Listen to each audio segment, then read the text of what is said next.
Hey guys, what's up? Welcome back to another quick tutorial video. In this channel, we provide you with every possible solution to a specific problem. Whether it's a quick fix or a detailed tutorial, we are always here to help you. So in today's video, I'm simply going to show you how you could easily fix if your Gmail is not receiving mails. So if you are facing an issue while receiving mails on Gmail and you don't know how to fix that out, then this video is for you. So without any further delay, let's get started.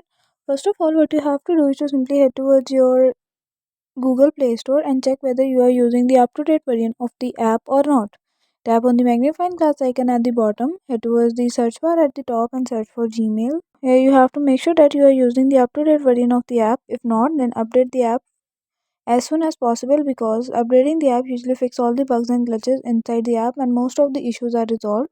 But if you are still encountering the issue, go back, tap and hold the app, head towards app info. In the app info, you will see that there is an option of storage and cache. Head towards that. Here you have to simply clear out the storage and cache for the Gmail. Okay, so guys, that's it for today. Hope you guys like this video. If you guys like the video, give it a thumbs up. Don't forget to subscribe the channel, hit the bell icon. Thank you for watching.